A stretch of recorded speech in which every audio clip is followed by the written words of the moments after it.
алейкум достар, сіздермен бірге Johnny KZ видеоны бастамастан бұрын мен сіздерге Clash of Clans және Clash Royale аккаунтымды сататын жайлы айтқым келеді. Бұл екі видеоны қараңыздар. Короче, Clash Royale мен Clash of Clans ойындарынан Let's Play болады. Let's Play дегенде сол аккаунт таныстыру.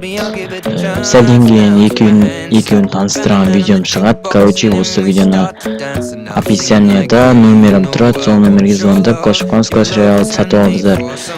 Бағасы 3500 теңге. Короче, алам деушілер болса, бірінші видеоны қарап танысып алыңыздар, сосын барып қызықсаңыздар алыңыздар, қызықпасаңыздар алмай ақ қойыңыздар.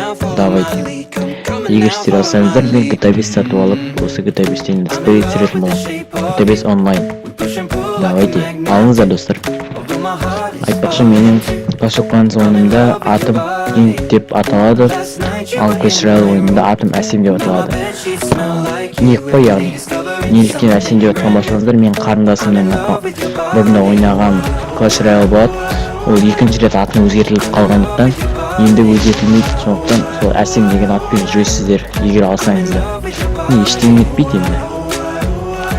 Давайте достар, сіздермен бірге болған Johnny KZ. Давайте осылай видеоны күтіңіздер. Давайте.